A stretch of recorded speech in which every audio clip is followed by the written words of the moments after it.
in. In these quiet hours I feel at ease, like simple magic in moments like these. I find the magic in the everyday, in the sweetest sips as time slips away. Little things that bring a smile to me, like the sugar swirling in my coffee. No rush, no race, just the afternoon light. In the simple joy, everything feels right. I find the magic soft and free, in these sweet moments, just being. So you've booked your surf trip to Bali, Indonesia, and you're wondering what gear, boards, equipment, what am I going to take? Well, I'm going to give you a quick rundown on the stuff that I take and what I think is a necessity when you're going surfing in Indonesia. Okay, just going to give you a quick rundown on some of the equipment that I'll be taking over with me, and all this gets packed away in the board bags. Most of you already know all this stuff anyway, but I'm just going to give you a bit of a rundown anyway. Okay, so first of all there, we've got our reef booties. Now, you may or may not need to use these, but let me tell you, the tides do change pretty quickly over there, and you can find you're paddling out 100 metres to a surf break, and it's a good metre deep, and then you surf for 2 hours, and next thing you know, you've got a 100-metre walk on dry coral to get back in. So yeah, definitely take your get some booties, and I recommend you probably spend at least a good few, 3 or 4 surfs at your local break before you do head over to Indo to get used to wearing the booties, because it does take a little bit of time getting used to them. The next thing we'll see, we've got taken various amounts of leg ropes. I've got a new leg rope there. I've got a new leg rope. These are all reasonably heavy duty.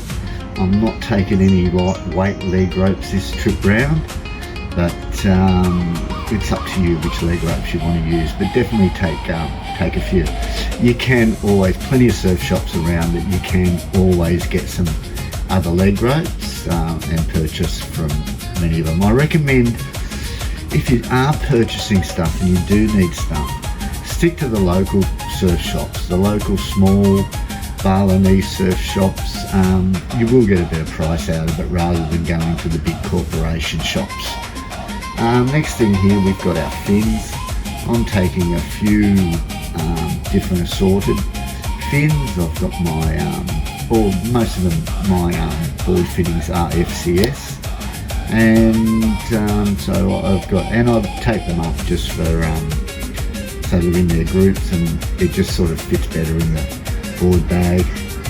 And then obviously I'm taking 2 pair of board shorts. You can buy more over there, obviously, if you need more. And then I'm taking 1 single roof bar rack there. So the reason for that is a lot of the drivers, if you need to get in the car, a lot of the drivers, most of them do have racks, but you'll probably find some that don't have any kind of racks. Now that single rack will go around, and it will hold your boards on to get to where you need to go to. Like I said, most of the guys do have them, but you may get someone that doesn't have them, and if you've got them, look, the 1 single in the middle will hold your boards on. The speeds that you'll be getting up to on the roads will be lucky if you're doing 40 to 60 kilometres an hour. So definitely take them. So that's pretty much most of the gear I'm taking. I'm not taking any wax with me, and I have de-waxed my boards. Now the simple reason why I'm not taking any wax is because the water temperature does differ over there quite a lot. You might find some places you're surfing at and it'll be like bath water. Now I'd prefer to get the local wax, local Indonesian made wax. It's been designed and it's suited for the water temperatures over there, and it's kind of nice and sticky, and it just suits all your purposes. So gear, guys, that's a bit of a gear rundown. You probably already know this, but just for those of you who don't, travel as light as you can. with all your gear, because it all adds up when it comes to getting your check-in baggage and your weight ratios and all things like that. Okay, just going through 2 of the boards I'm taking. Only going to take 2 this time round. I've got my shorty little fun board, which is over there, the little Milne, little blue and white one there, which is a little squash tail by about 19 by 5.5. Lots of fun. Small little beach breaks, small little reefs. And then I'm taking the 5.9 round tail, which is a BKS model. Pretty plain sort of board, but you know, if it gets up to a bit over 4 to 5 foot, it's going to handle it nicely there.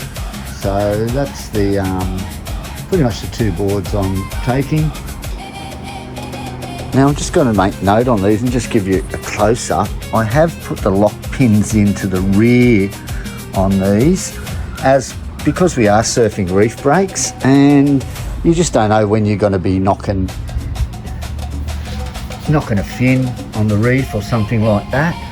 Normally at the beach break I don't bother putting any pins in the back there, but considering we're going to be a bit shallow, on the way in you might scrape your fins a little bit, so I always like to have, when I go away, put the lock pins in. Well guys, I hope that's been informative, and just remember, you are working on kilos when it comes to loading on the plane and getting your baggage checked in. The lighter you can travel, the better. And happy travels, happy surfing, and just remember, everyone's out there to have a good time.